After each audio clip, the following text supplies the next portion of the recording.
This episode of the BeanCast is brought to you by Artisanal Agency, the exclusive representative of the This Week in Tech podcast network. Reach Twit.tv's tech-savvy, affluent, highly engaged audience by booking your campaign now. Visit artisanalagency.com to find out more. Bandwidth provided by Recursive Squirrel Interactive. Visit them on the web at recursivesquirrel.com. Episode 576, Streaming Everywhere.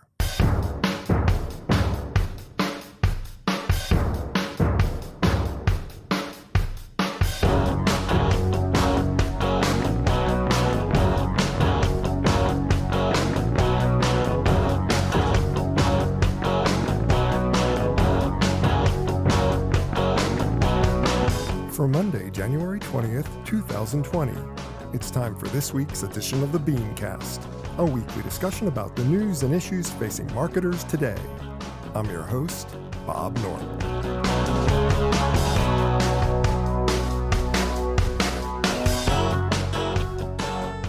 Thanks for joining us. It's really easy to get blinded by the shiny new objects that are always found at CES. But if you look deeper, it's often a bellwether of where culture and business may be heading. So tonight, we take the deeper dive to try and better understand this year's event. Also, the launch of NBC's Peacock gets more details, the worry over Casper's influencers, the opportunity in audio-described ads, plus this week's Fair, Fail, Foul. That's the lineup. Let's meet tonight's panel.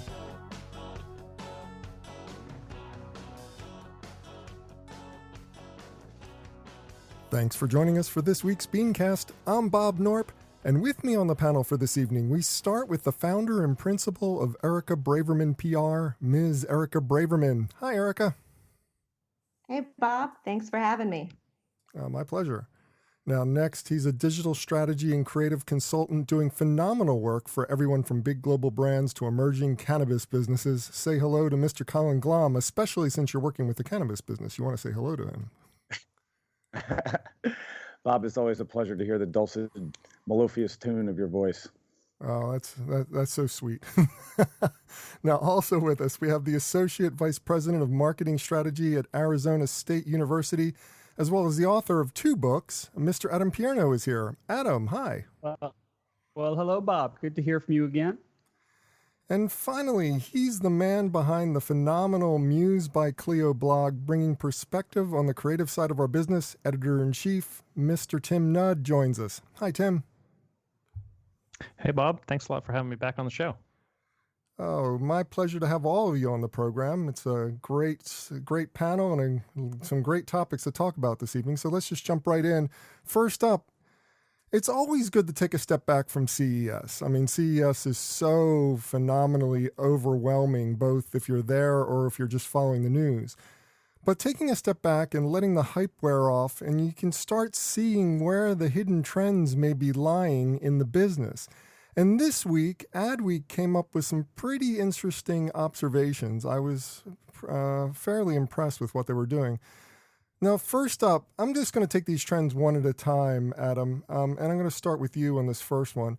It's that streaming wars are not just about TV. I thought this trend was an interesting analysis of the industry because we think about television, about broadcast, about all these opportunities for the linear content to be brought over from the broadcast realm into the streaming arena. And it seems like that's where most of the concentration has been. But streaming is much bigger than that. It's talking about going to video everywhere solutions. It's talking about going to billboards or to cabs or to Ubers. It talks about mobile devices and mobile content streaming. I mean, streaming is so huge, and I don't think that people fully appreciate just how massive this opportunity is going to be for the advertising community. What's your take on it? Yeah, I 100% agree that the market has been building up demand for some time, and this stories that were coming out of CES this year was the first time the market kind of recognized that it existed. outside of the large rectangle that lives on my wall and onto the rectangles that have been placed strategically everywhere else in my life. But we've been training ourselves to watch since Vine and YouTube mobile app. And Facebook Watch and videos everywhere. So now it looks like the business interests have finally recognized the value of programming for those spaces that are in between, with short form video that is designed exactly for 6 and 7 minutes to fill out your time while you're standing at the DMV, and these odd use cases that are not prestige television, replacements. So it is very interesting to see the business build up. We know the consumer demand is there. The question is, if I have an infinite supply of free video content that I could stream at will, video everywhere, will I pay? And I think the Luminary case study that we're watching unfold, where they've just reduced their costs for audio, may be the first signal that those companies that are investing in video everywhere have to tread very carefully, especially in their pricing and investment strategy. Investing $1 billion in content for Apple is easy because they've got hundreds of billions sitting around to spend. But for startups, it's really tight, really scary to invest in video everywhere when you see sites like College Humor that have already got quite a head start, having massive layoffs and in the face of this growing demand for even more video content. Yeah, I hear what you're saying. What about the advertising opportunities, though? Maybe someone can speak to that fact. I mean, video everywhere is something that the Digital Place-Based Advertising Association's been promoting for years. And they've been saying that this is coming, that it's a reality, but it still hasn't taken off to the level that the predictions are saying it's going to be taking off. Why is it now that people are starting to look at this space and say that it's going to be a big deal for advertisers? What technologies did you see? Maybe Colin can answer this. Any technologies you saw coming out of the CES show floor that were kind of showcasing how digital place-based advertising can now become something a little bit more possible because of both the technology and the streaming that's going on? I think a couple of the things that came to light were the idea that we're going to start putting monitors in more unique places. Our screens, I should say, more unique places. Obviously, we have the potential to look at our phones and consume video all the time. But I thought one of the things, and actually you and I've spoke about this earlier in the year, there's a media companies earlier in the really year. There's only been like 3 weeks. sorry, 2019. You're right. I'm sorry. It was a real dick move. Sorry. Go ahead. No, that's quite all right. You're 100% accurate. When we were talking earlier in the year, we were discussing the notion that, a tie-in with Uber or Lyft, having dedicated screens in the back of those vehicles to exactly promote, short-form video content is a huge opportunity. And we've even talked to a couple of media people personally who are trying to execute on that idea. One of the other ones that's really popular, I know, at least in Manhattan and other cities with high rises, is the propensity for them to be now put into elevators. Where you've got 3 minutes of downtime in between going from the ground floor to the top. So why not at least give them some information and news-based content? So there's lots and lots of places where screens are still going to be more prevalent as we move forward. I think one of the biggest opportunities that I'm seeing, at least from my side of the business, is in retail spaces. So you're talking about in checkout lines, you're talking about in particular places in aisles where information can be communicated about certain products, or at least the industry that aisle is servicing. So there's still more room for growth in this area, but I would think that the biggest opportunities that I'm seeing are the ones that are coming out of CES, were the ones that were based on transportation. The things like with Delta, which I'm actually very excited about because of my gold medallion status and the ability to consume more content while I'm flying here and there. Those and the Uber and Lyft use cases, I think, are probably going to be the most popular right out of the gate. I think all this talk about Quibi as well was interesting at CES, I thought. Yeah, absolutely. I mean, we talked a little bit about Quibi a little bit earlier in 2019 when they started to announce that they had sold out their inventory. They met their projections for the site before they even launched. So, I mean, there was a lot of interest around that.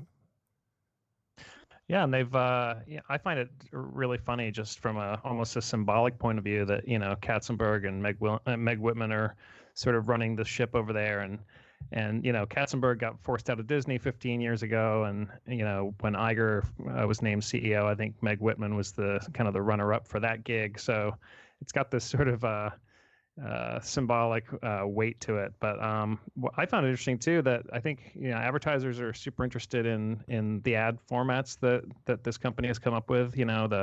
The way that you can turn the phone and have an ad play vertically and horizontally. I found that to be kind of interesting, and the fact that they were at CES to me sort of signaled that they thought of it in a different way. That this is kind of the streaming model, but brought to sort of TikTok/YouTube content. I don't know what to expect. I think we're going to talk a little bit about some more streaming in a bit, but I don't know how to gauge sort of how Quibi's going to do. I'm really curious to see sort of what the ad formats look like in particular. I think a lot of people are. Go ahead, sorry. Erica. No, I was just going to agree with them. I think that a lot of people will be interested in finding out what the ad formats are going to look like. But go ahead. I just think out-of-home advertising is great. I mean, I love anything unobtrusive. I think it's great for the consumer and the advertiser. People don't watch as many commercials on television anymore because of streaming. So people who are interested in what the ad is promoting, they get to become aware of it, and it doesn't interrupt people's days if they don't care about it. But there's this weird confluence going on, Erica, and maybe you could speak to this, because you're right about that. Digital place-based advertising has that phenomenon that it could possibly be the last great bastion of mass awareness. It's got this great opportunity to put something in front of a lot of people and show an ad. But you've got this confluence of streaming and the ability to do digital play space happening at the same time. And you're going to see that merging and mixing. That the trend is going that way. So there's going to be opportunities for public viewing of content like that. You're already seeing it at the gas pump. You get these news screens, these screens there that are showing you news programming that are running commercials in line with this linear programming that's coming over your gas pump.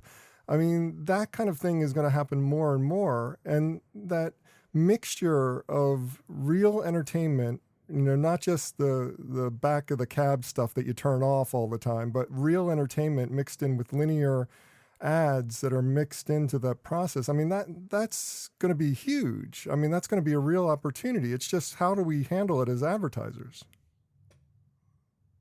Mm-hmm. Yeah, I think please.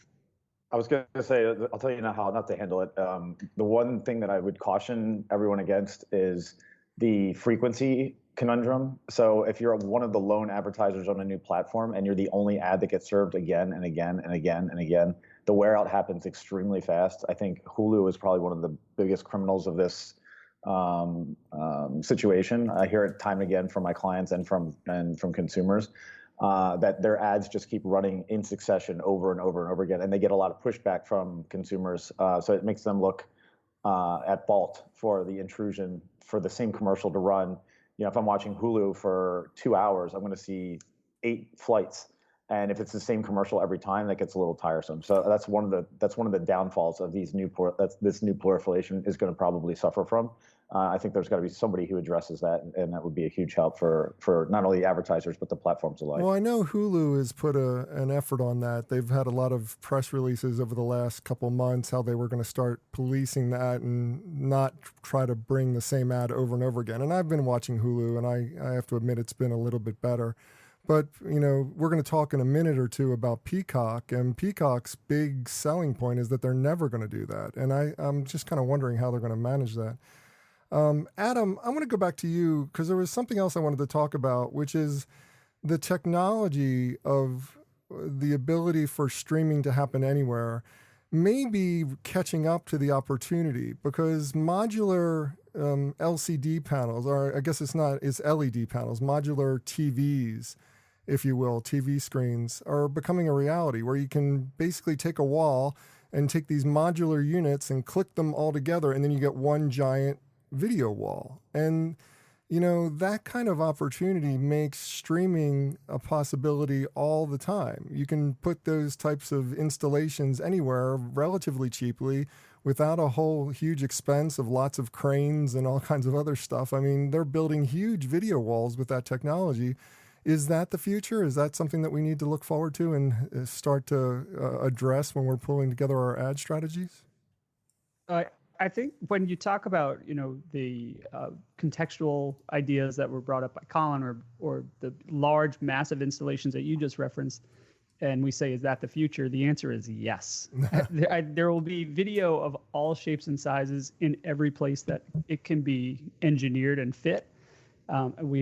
Advertisers have a responsibility now to examine even more ways that they need to be thinking about how their messages will be received, how they'll make sense, what they will be up against. And earlier someone referenced the gas pumps, and those are really I hadn't thought about this before we got on, but those are terrible.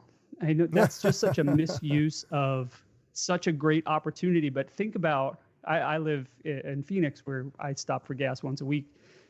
I am exposed to that video, and I can't remember ever anybody making sense of that context where I am outside of my car watching an ad, and it's been relevant. It's mostly junk, that the inventory that you guys referenced, that's kind of filler. For those large installations that are amazing, it's just about someone building the marketplace so that context makes sense, that if in a public park we're able to erect this huge, surprising streaming opportunity and show something really amazing, that the right message is in there, and it's not just, your local Ford dealer, no offense to your tier 3 Ford dealer, but make it massive if it's going to be massive. And if I'm in the back of an Uber, make it extremely relevant to where I'm going and where I'm coming from. Yeah, those video walls are interesting, Bob. I know they're in Best Buys and Targets now, and they've been used in really creative ways actually for home entertainment marketing. So if you go there to buy, I know they're on the way out, but a DVD or a Blu-ray or whatever, a couple of campaigns actually won Clio's this past year in Clio Entertainment for use of those video walls, because they're enormous, first of all, and the fact that they have all these different screens, they can do stuff with them that's not easy to do software-wise. So I think you're right. I think context, that's a perfect example of a great context, a great pitch at the right time. And then as long as you make it creatively interesting, I think people will be open to it. I think I'd be a lot more interested watching the news and watching ads and responding to ads at the gas station if the entire gas station was one giant video wall. I think that would make me a lot more amenable to you couldn't look away. You absolutely can't. Well, the next trend that they brought up was ambient computing. And I think, Erica, I want to hear your thoughts on this, because ambient computing is this fascinating arena. It's where we stop using our main device all the time, like a computer or a cell phone, and we just have computing devices all around us. And we've been calling it the Internet of Things, but ambient computing makes much more sense as far as a name. It seems that now this ambient computing approach to doing all of our searches, all of our shopping, all of our everything is becoming a reality. Voice technology is making it more of a reality. The fact that even my light bulb is smart now is making it a reality. Mm-hmm. I mean, it's just like and now with supposedly, a lot of hype around it, but with 5G coming out, there's a possibility that we may not need to have a device with us in order to do computing. And that's going to revolutionize the way that consumers interact with each other, but also how advertisers have to reach into the world that their consumers are existing in. Yeah. I mean, first of all, that's really why I love out-of-home advertising. But in terms of ambient computing, I think it's super convenient. I use Amazon Alexa. I love a lot about how convenient it is, but I'm also very worried about the privacy issues that will develop from it. Oh, yeah, that's the third big topic, and we might as well just bring that up and talk about both of them together because they just go hand in hand. I mean, data privacy is getting more and more nuanced and complicated right now, and the big trend is not just trying to make things more private and securing user data. It's trying to sort through where our need for privacy meets the need for communal sharing or the betterment of society. I mean, we're running into that time and time again with the FBI wanting to get in back doors into our data in order to get the bad guy, the guy who did the murder, or the guy who was shooting up an army base, or the terrorist planning a plot to blow up thousands of people. I mean, there's that line. It's a nuanced argument, and it's going to get more and more complicated. And you just hit the nail right on the head. Privacy in ambient computing is going to be essential. Mm-hmm. And it's not just the FBI for crimes. I mean, look at what Facebook did with our data. It's getting trickier and trickier to actually enforce laws surrounding privacy with this new tech. So in a lot of ways, we're still, kind of expecting these major tech businesses to self-police in order to keep our privacy safe. So that's really, it's a big topic. And you're right, it is very nuanced. I would love to have somebody. Do you guys hear about the Clearview era? I just want to bring up a side subject that's kind of ties these two things together. Sure. The company called Clearview AI. They are working with over 600 law enforcement agencies to match photos of unknown people to their online databases. So they basically Clearview went out and scraped Flickr and Twitter and Facebook and Pinterest and all this stuff for human faces, and now they're making a database of people who have no reason to be in a law enforcement database and serving that up to these law enforcement agencies. So it's local police, state police, as well as the FBI and federal government. So the idea of privacy, I think, is becoming less and less likely unless you're choosing dramatically to put yourself in a position where you can't be tracked. So I think we have to reconcile the fact as a society that the trend is to become less more ubiquitous with society and less independent in terms of our own identity. So I for one think that when it comes to advertising, which is a completely different subject in my mind, but the convenience of it is the thing that really is going to drive whether or not people want to adopt and be involved in these certain kinds of feeds and streams and content that comes to them. If it's helping me make decisions, if it's helping direct me to the things that I want and need, then I'm all for it. But at the same time, I don't know if I need to be part of a government database without having done anything wrong in the first place. So there's this yin and yang that has to be sorted out that I don't know if we're going to solve it on this podcast, and I don't think it's really the responsibility of advertisers. I think our federal government has to step in and say, hey, these are things that we don't need to be doing because it's a violation of the Constitution to have illegal search and seizure, which is kind of what's happening now, even without our involvement in it. You get onto a subway anymore, and you're just as likely to be stopped and told you have to empty everything of your bag onto a table for no particular reason other than the police say you have to do it. So I don't know what the answer to this is, but in my point of view, the only thing that we can do responsibly as marketers is to make sure that what we're doing is responsible for helping facilitate the life of the needs of a consumer. That's essentially where our responsibility ends. And if we have to police ourselves from a privacy standpoint beyond that, I'm all for that. But in terms of us helping, the world at large try and become a little bit more data private, I don't know if that's going to happen. I think it's going to become less and less. It's going to become more and more restricted, and more of our information is going to be held by people who we don't even know who that has that information. So that's kind of my 2 cents about that subject. You bring up yin and yang, and I think that's the crux here. It's really sexy to think about the fact that you can go anywhere and you're suddenly in the Star Trek realm. No matter what room you're in, you can go, computer, I need this information, or I can do that. Mm-hmm. And, imagine being able to go anywhere, like to the grocery store, to the library, to your workplace, and all along the way, just be able to say computer and be able to get that information just through a simple interface, a dumb client that's a simple interface that connects you to a wider internet. Now, that sounds really great, but the tracking that goes on as a result of that, because there's no way to not track somebody, using that type of system, just reeks of all kinds of privacy headaches. I mean, I'm with Colin. I don't think that in the end, privacy is going to lose out to technology in this battle. There's no way to protect our privacy or keep anything offline, if you will, if you embrace any of these technologies at all. You know that I was involved in a very heavily invested into a company called Pull. The idea for Pull was that you would walk into, let's say if you had it on your phone and you walked into your Marriott and you were a Marriott Guest Rewards Program member, they knew what room you wanted to have, including your view, so it automatically put you in that. And you'd walk into the room and the TV would be set to the channels that you like. The blinds would go up or down based on your preferences. The lights would be set to a certain level. And that was all because we had technology and the information about you and your personal preferences. Now that seems like a value add to me, but the idea of people, like it happened at the exact same time that Cambridge Analytica came out, right? So all of a sudden Facebook started to clamp down on privacy and the access to that we had to as a technology company to people's private data and information, and being able to track them was one of the number one things that they didn't want us to be able to do. So that ended up killing that tech basically.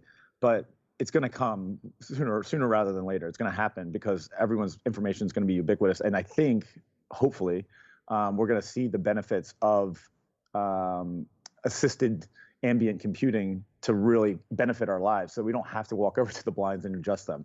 We don't have to get into a car and adjust the seats, because when I check into Hertz, it already knows how tall I am, and automatically the seat adjusts to what I need before I even get into it.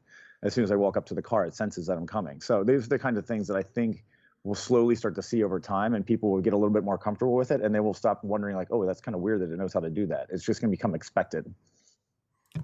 The one thing I missed, I didn't go to CES this year, but HBO had a Westworld dinner where they invited a bunch of journalists, and this was exactly sort of the future that they envisioned at this dinner, where you sat down and they already knew. They had scraped everybody's Twitter and everyone's social accounts, and they had custom menus for each of the diners that had sort of little Easter eggs, like stuff that was taken out of their tweets and things like this. And it sounded horrifying, but it's like that's the parody that is becoming the reality, right? So I think that's why that show has, such a good following. But I kind of wish I'd been there for that. So cool. Yeah, that sounds so cool. Yeah.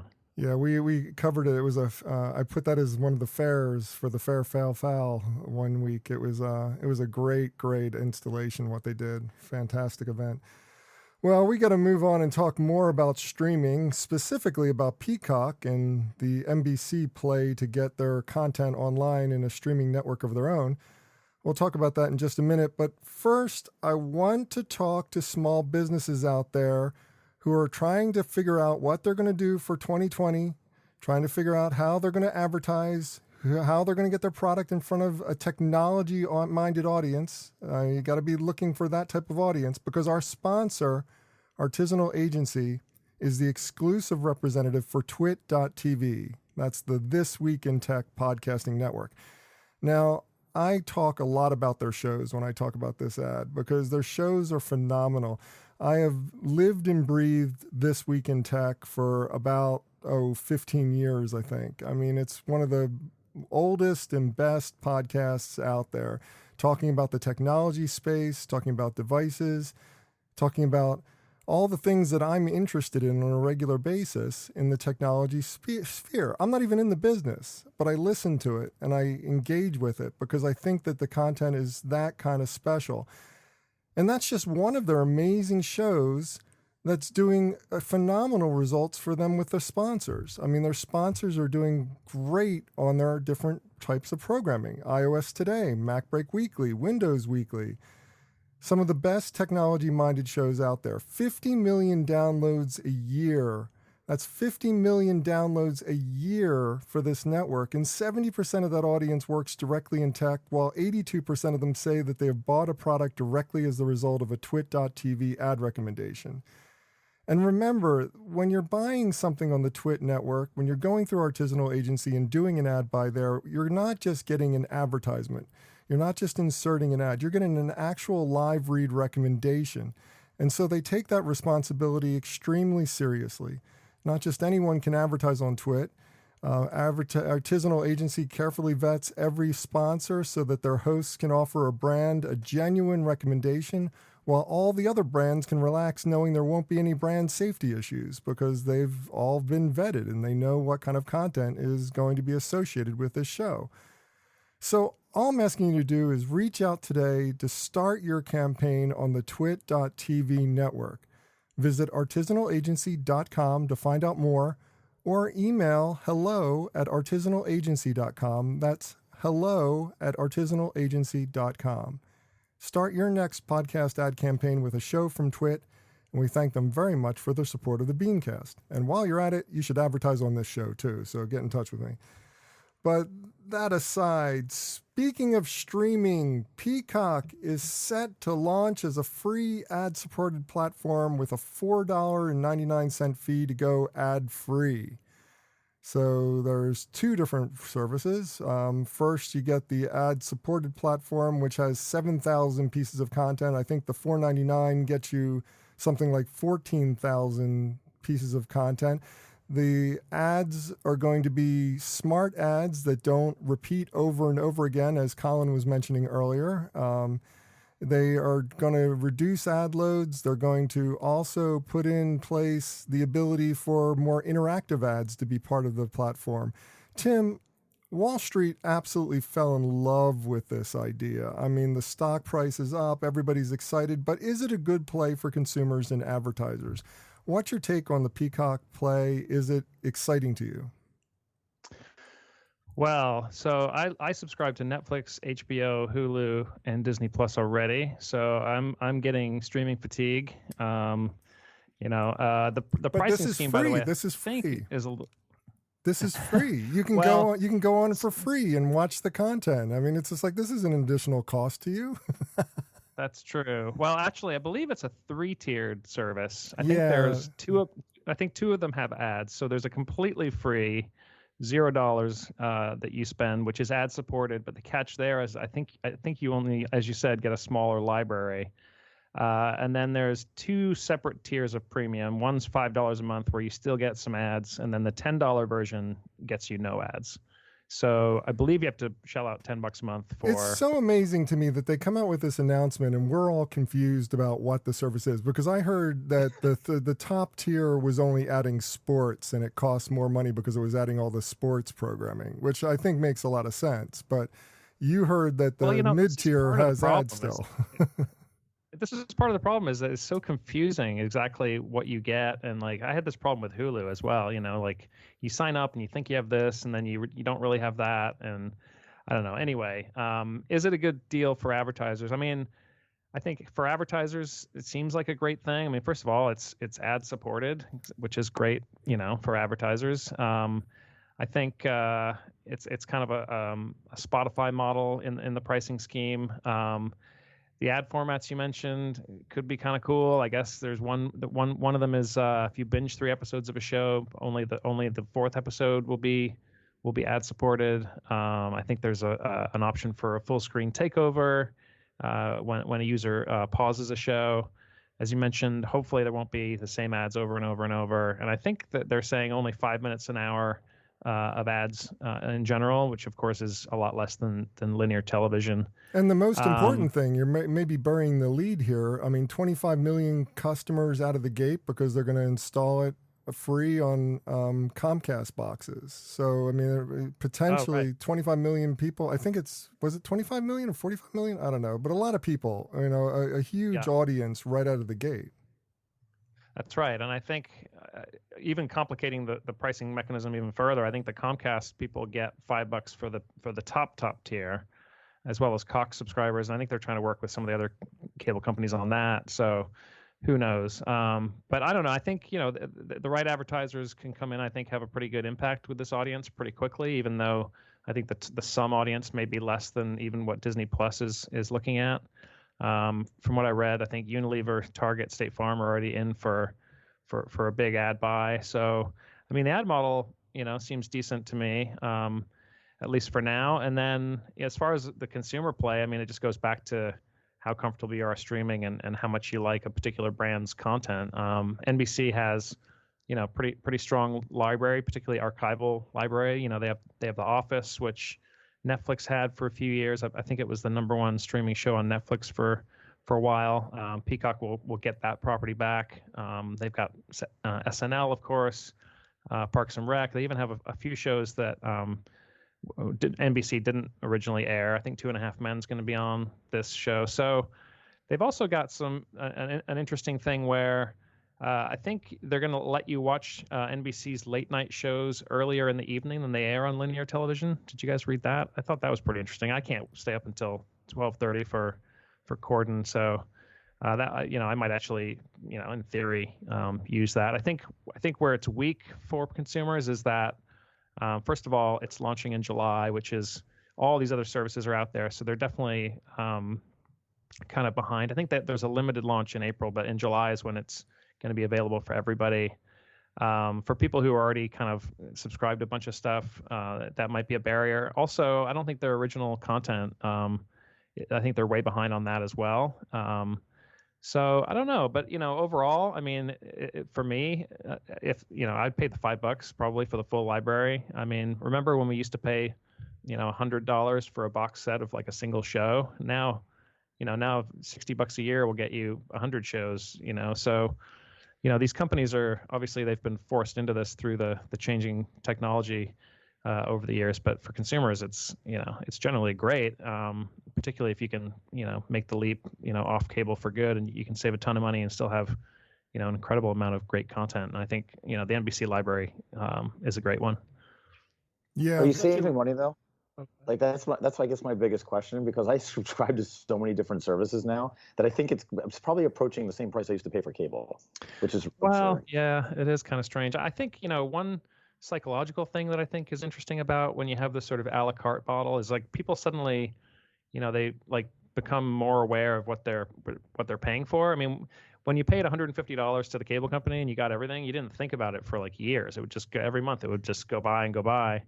Now, now I get an email from HBO every month, and it's like, we charged you $15 just now, and that makes me think, how much HBO did I watch this month, and should I cancel it? Or it's funny. I feel like at the end of the day, people are going to be sort of, the fact that they have this power to pick and choose now, it puts more of the onus on the brands to create great content, right? Because if you feel like you need to make a certain subscription pay for itself, then you're going to have to watch it. And I don't know, it just seems like there's a psychological effect of having to pay for 5 different things, like $10 or $15 each. I vouch for that. I vouch for that 100%. I mean, I rage quit Netflix when they raised the price. I still haven't gone back. I know it's crazy. everybody has Netflix. Everybody's on Netflix. Everybody watches the Netflix shows, and I'm just completely no. I'm not going to do it because I'm so mad at them.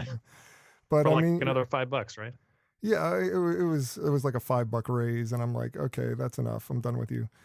But I'll be back. I'll be back eventually. But that's the trouble with all the streaming services. They're kind of churn based, and that's why I thought that Peacock was a smart example of really thinking through the churn problem and saying, well, we've got to have a free tier. And I think that's what a lot of people are going to come to the conclusion. A lot of these streamers are going to come to the conclusion that you need a free tier that's ad supported in order to keep customer bases at a level where you can keep operations going. I mean, you got to have it, because otherwise, if you're depending upon us to pay for every single streaming service out there, we're going to get that fatigue going. We're eventually going to have to start culling the list, and some people are going to lose if they don't have that free to, it's kind of like free to play games. I mean, those free to play games were, nobody thought they would work, but they make more money than the games where you actually get them to pay a premium price for it, because it's just like the ads running on those games are making more money than the actual collection from other types of units. Oh, so yeah, if the ads are not super intrusive, I think you're probably right. The thing with NBC is, I mean, they're sort of in danger of cannibalizing their own linear audience as well. So for them, it's a very complicated equation. They're trying to, from what I understand, they're only going to make $7 or $8 of revenue per subscriber to start, and that's like half of what they, what their linear TV on through the cable nets and over the air provide them. So I don't know. I mean, I don't know what the answer is. If they're going to eventually go all streaming, if they're just acknowledging that linear is going to eventually go away. then perhaps having a free tier, is a good idea. I don't know. It's hard to say. That's where you could see how the positioning aligns with what they're doing. Where you look at Apple, that has to come out of the gate and assert themselves through all this really high quality brand name stars now on Apple, either as creators or talent. And what NBC is doing, which is smart, they're saying NBC as free entertainment. There's a free tier, and here's all the shows you remember watching for free. And we'll start filling in more and more things over time. And you can count on us because we've been doing it for 7,000 years, since before Netflix was even anybody's imagination. So it'll be interesting to see if consumers get on board with that. I mean, I personally can't handle another set of channels to manage, so I'm out for a little while until something really amazing happens there. But I already get enough reruns that I can figure out how to get to them. I'd love to get Erica's. I'd love to get Erica's opinion. One of the things I thought. I'd love to get I'd love to get Erica's opinion about the messaging portion of this, because it seems like they tried really hard to come up with something that was going to be appealing to both, well, not just both, appealing to consumers, to advertisers, and to investors. And I think they can't hit a home run with the messaging. What's your thoughts? Do you think this is hitting all the right notes, and is it going to be a good sales pitch going forward? I think it would have hit all the right notes, and technically does if more people would have heard about it. I just think with streaming fatigue, these stories really just don't get disseminated as much. They don't hit as hard. When I read, this question, I was like, sure, yeah, it's YouTube and you can pay for no ads. It makes sense from a business standpoint, but I think it'll work. And I think other media companies will jump on the bandwagon, but am I excited about it? No. We'll see what they come up with, what content they create. It has potential to be something groundbreaking, but it's not doing it for me yet. And Colin, you were going to jump in and say something? Well, there's two things I wanted to point out. I thought it was very interesting that they are going to try and mimic linear TV, so that when you turn Peacock on, there's already something on. You don't have to go and choose it. It's going to be something that you're familiar with, or at least something from the NBC library. So there is going to be a constant feed of it going on, and then you can bounce around within the application itself to look at other things or choose other topics. In terms of hitting a home run, if they have Cheers on demand, Seinfeld on demand, Friends on demand, Frasier on demand, like that is a huge win. Like if I could go back and look at the entire archive of those 4 TV shows and cue them up at any time whenever I feel like laughing and knowing some of those plots almost by verbatim, that's worth $5 to me. I think their library alone is really worth accessing. I don't even know that they need to come up with new programming. If they just make everything that there's ever appeared on NBC available to you for $5 a month, I'm in for that. Well, we got to move on because we've talked way too much about technology, and we've got 2 subjects still to cover. So let me get to the next one. It was a simple one-liner in their IPO filing, but it stands out. Now, this is Casper's IPO filing, the Casper Mattress Company. They said use of social media and influencers may materially and adversely affect our reputation and subject us to fines or other penalties. The internets went crazy about this, talking about it. The investors started asking questions about it.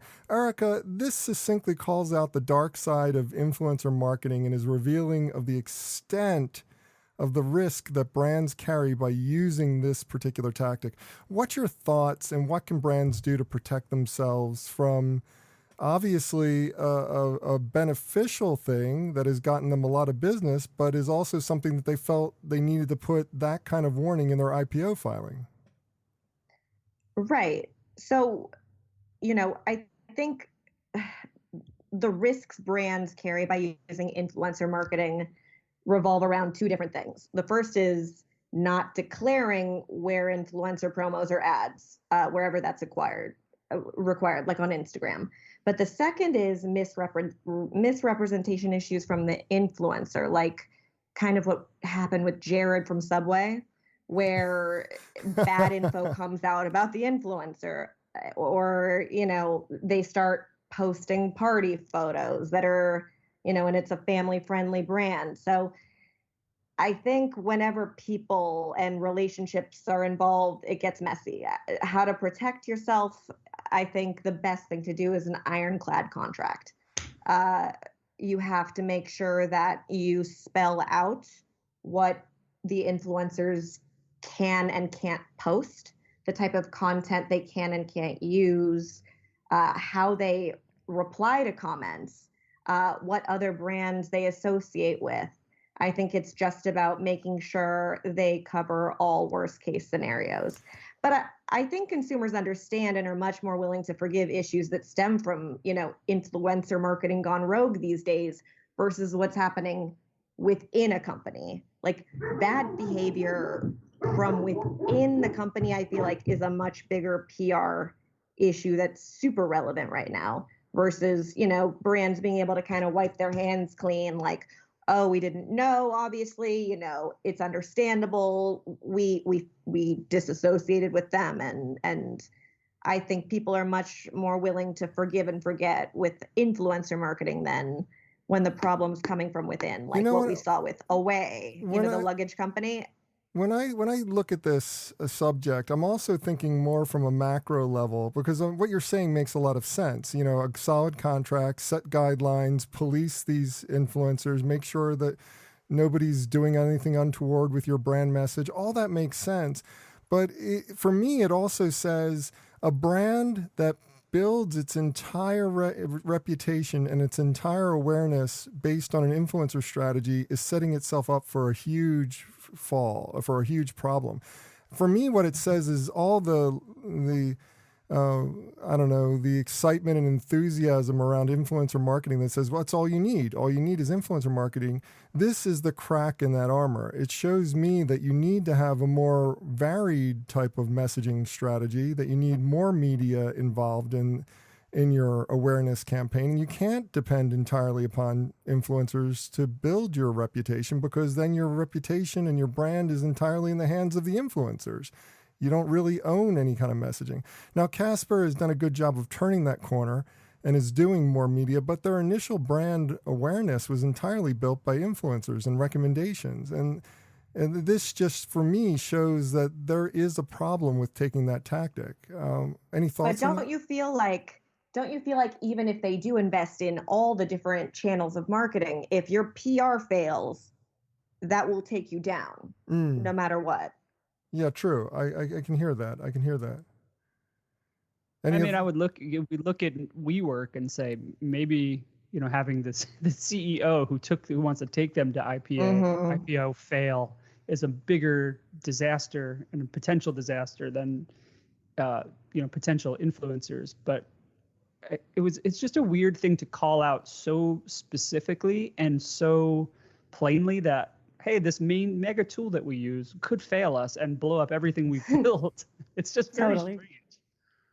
I think there's an analogy to be made between influencer marketing and the kind of social media platform-based editorial that a lot of journalistic companies have done over the last few years.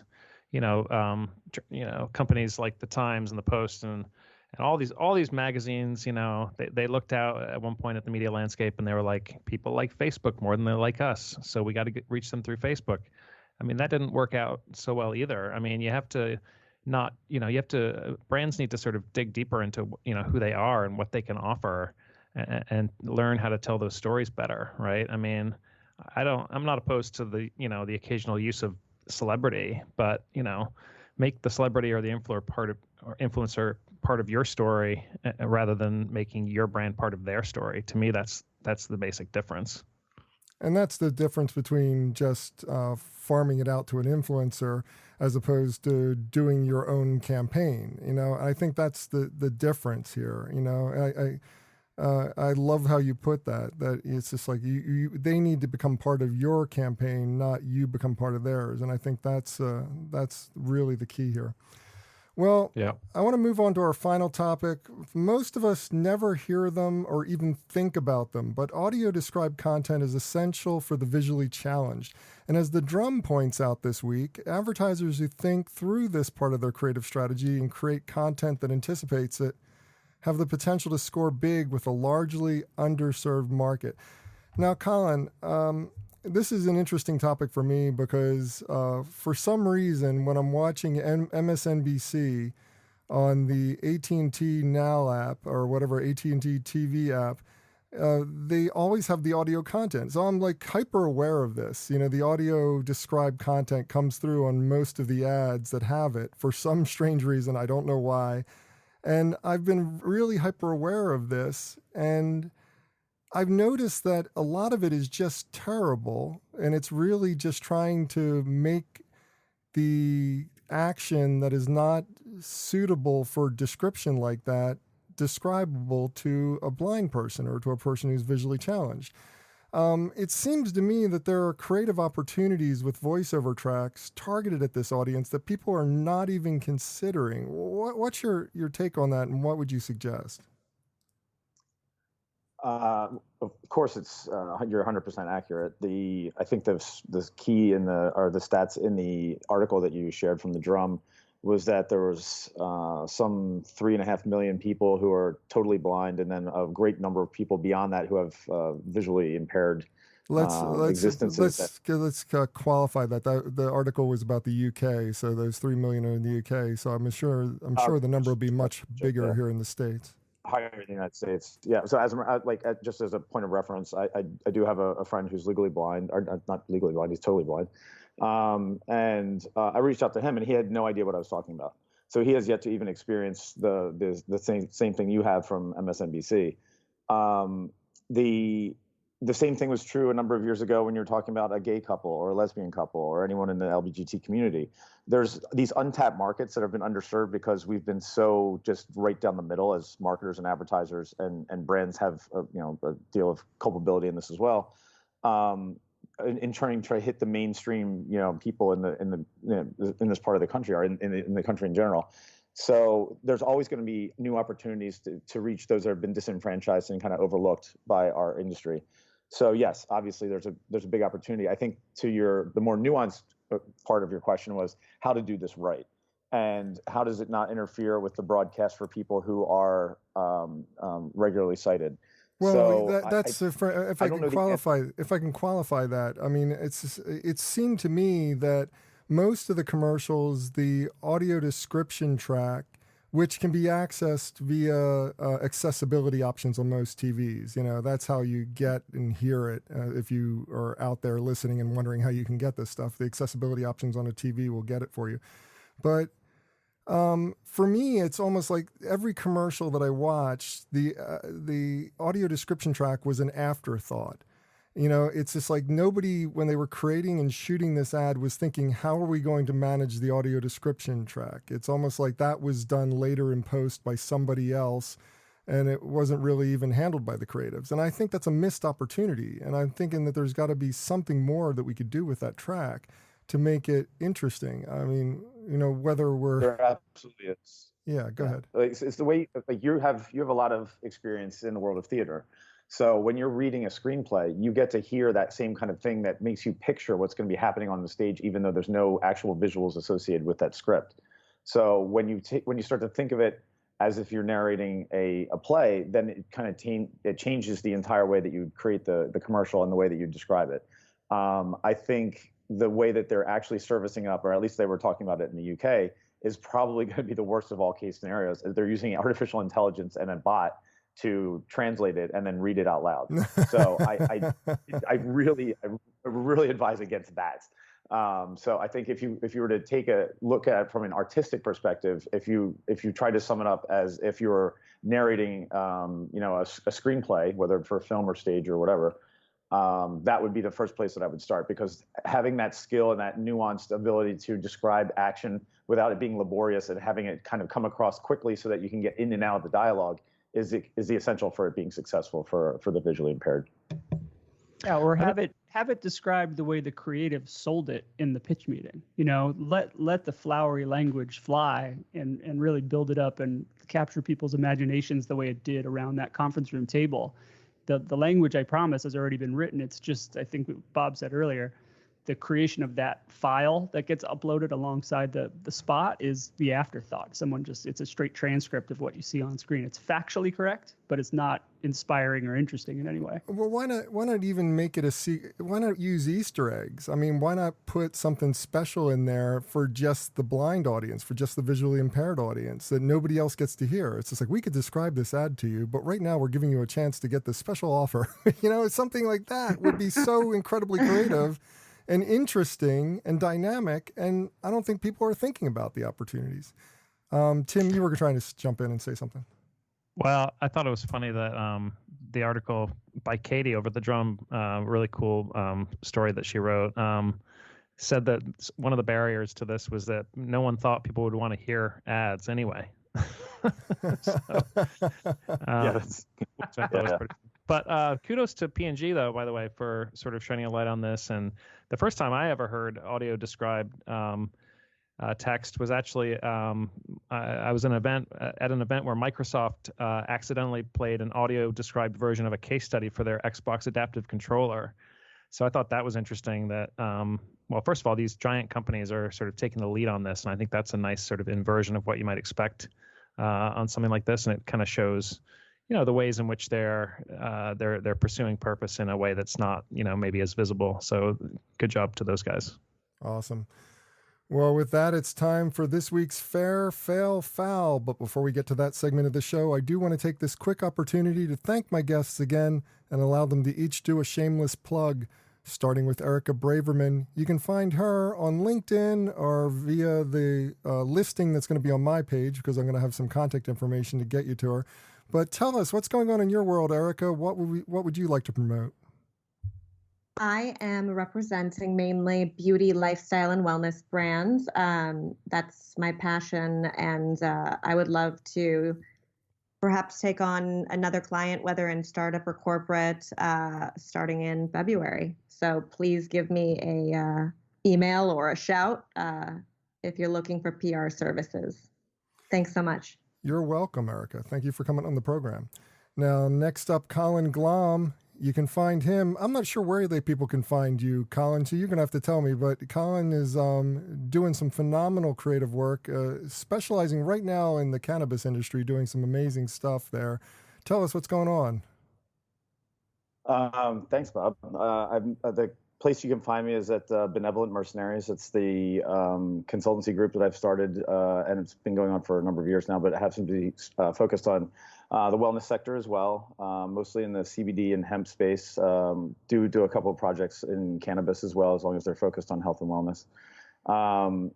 So find me at Benevolent Mercenaries if you need some help in that space. That's my specialty. Awesome. Thank you for coming on the program. Now, next up, Tim Nudd. You can find him at Muse by Clio. Any way you want to spell it, with a .io, a .com, you can find it. So tell us what's going on in your world, Tim. What would you like to promote? Well, I would just love folks to check out the site if you haven't. You can get to it at musebyclio.com. We'll be covering, of course, a lot of Super Bowl stuff leading up to the big game in 2 weeks. I also wanted to thank you, Bob, for helping me with audio. We may have an audio product coming out in the coming months, but a little too early to chat about that. But hopefully before long. I get lots of frantic calls or frantic emails about how to handle stuff on the audio front. You're doing my setup, so I mean, kudos to you. It's not an easy setup to pull together, so I appreciate you doing all that. I'm digging it. And last but not least, Adam Pierno. You can find him at adampierno.com. That's the home of everything Adam. You can also find out about his books, and I'm sure he's going to tell you about them. So go ahead, Adam. Tell us what you want to promote. Bob, you've turned into quite a mind reader since we've started having these regular chats. Yes, I'm going to talk about Specific, which is my new book. It's a look at the way media and culture have changed so that it's harder and harder to be a mass market brand and harder to reach people in a meaningful way, and outlines the ways that successful brands have done it with tons and tons of examples of brands that have found their way in and wormed into people's minds. You can find that on Amazon or at adampierno.com. Fantastic. And as for me, for more information about me or the show, visit thebeancast.com. There you can find a complete show archive. You can find out how to consult with me. And you can even find out how to advertise on the program. So check all that out at thebeancast.com. And if you're in Stamford, Connecticut on the 29th of this month, the American Marketing Association is going to be doing a Super Bowl roundup with a panel that I am going to be moderating. So if you're in that area and you want to see me or hang out or drink beer, because there will be beer at this event, you just go on over to the AMA's website for, I think it's the Southeastern Connecticut region. So check it all out. Now it's time for this week's Fair, Fail, Foul, a rundown of the best and worst of advertising, marketing, and public relations from the last week. First up, the Dubai Tourism Board. Wait a minute. Did I just put out? I just put out the fail and the foul, and I never put in for the fair. I have fair. Yeah, we have fair here. I completely blanked. The What is my Arby's. fair? Arby's The Arby's hat. My notes got screwed up, people. Sorry about that. I was starting off with the fail, and I really need to start off with the fair. So the fair for this week. Arby's once again does a phenomenal job. They have the top. They have these ads out there right now with the tops, the heads of all their different rivals. Like Ronald McDonald is obviously shown in one ad, the top of his head. They've got Wendy in another ad, the top of her head. But on each of them, they have the Arby's hat. And I thought, what do you think, Tim? I think this is one of the most clever and interesting ways of showing brand dominance, of trying to create awareness and to differentiate your product. I loved it. I totally loved it. I saw the article on Adweek about this, and the agency, Moxie, actually does really, really great work in social all across the board for Arby's. They're not as well known, I think, as like a Wendy's or the brands out there that even Nihilist Arby's probably is more popular than regular Arby's on Twitter. But I thought this was really clever, and Moxie, which is a pretty small agency in Atlanta, has been doing super great work, social work for Arby's for many years. Jennifer Barkley, who's the creative director there, who kind of leads the account, was on the Adweek Creative 100 one year, and they just the way that they sort of latch onto a very strange, interesting kind of theme. They do it pretty regularly. They do a lot of handcrafted stuff that they then photograph, for social, which is really an unusual approach. And yeah, I thought this was really clever and crafted and beautifully done. Not something you would expect in social media, to be totally frank. So yeah, great job. Yeah, I was really into that. Now from the fail of the week, we're finally up to the fail. The Dubai Tourism Board has been promoting a short film featuring Gwyneth Paltrow, Kate Hudson, and Zoe Saldana frolicking in and around the Middle Eastern playground. I watched this ad when I was in Bulgaria, believe it or not. I was watching it on TV, and I'm going, what the heck are they trying to say here? Because as the New York Times puts it, in the United Arab Emirates, where women are still legally obligated to obey their husband, the law imposes some constraints on the girls' trip narrative. In Dubai, photographing women without their permission, as Paltrow does, could get you into legal trouble, something that I know very much. So can swearing, drinking, or kissing in public, having gay sex, cross-dressing, possessing pornography, or sharing a hotel room with a member of the opposite sex to whom you are not married. I'm thinking, Erica, that was all of this crystallized everything I thought when I saw this advertisement for this little short movie that they're promoting. I'm thinking, this is the most ludicrous scenario for these three women to feel safe running around Dubai, which is not exactly a safe place for single women to run around like that. I know, it was bizarre. It was bizarre to watch from start to finish, from the acting, which was over the top and looked like they were being forced to look like they were having fun. And also, I don't care how much money they were offered. These women, I can't believe they accepted this ad. Homosexuality, for one, hugely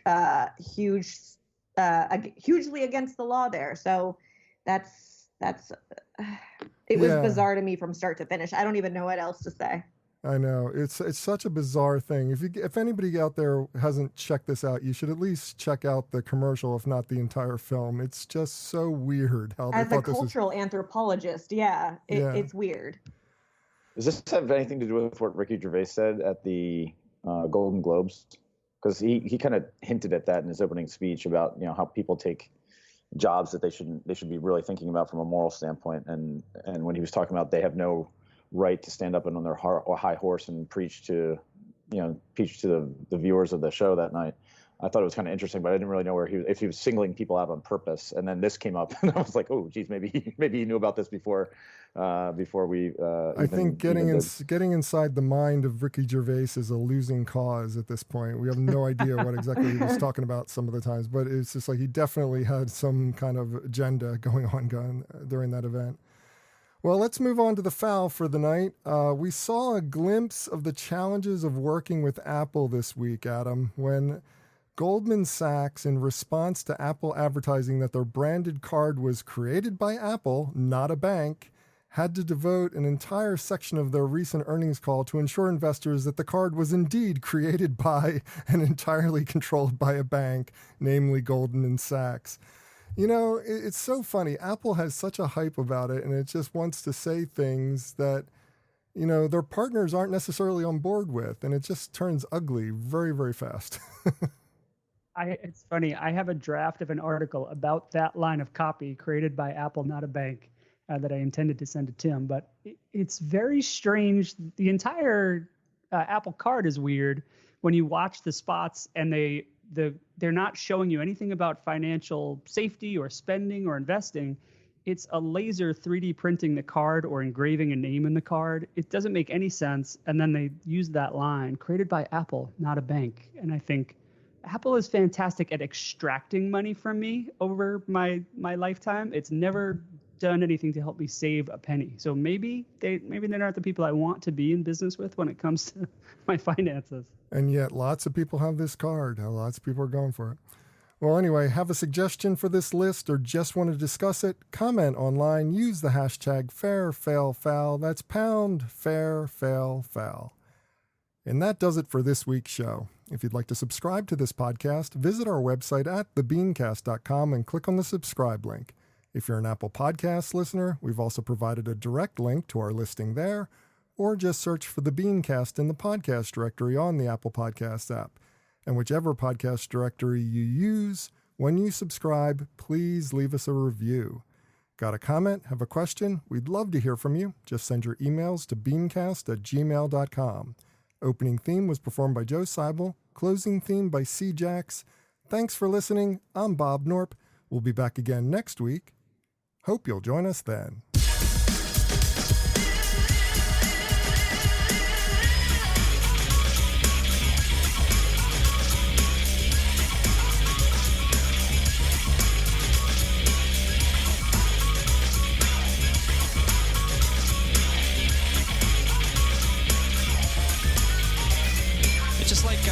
It's like, you know what I mean? It's like if it's, you know what I mean? I don't know, man. Just like, okay, it's like, you know what I mean? Like, it's like totally like that. It's like, I don't know, like if it's, it's like, you know what I mean? Yeah, it's just like kind of, it just seems like it's just like almost exactly.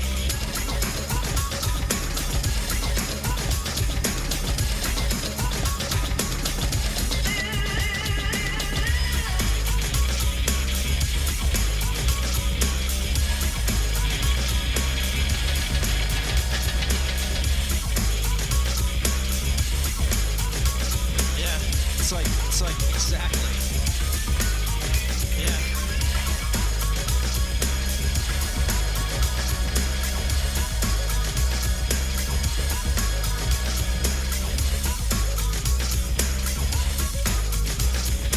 You know what I mean? Exactly.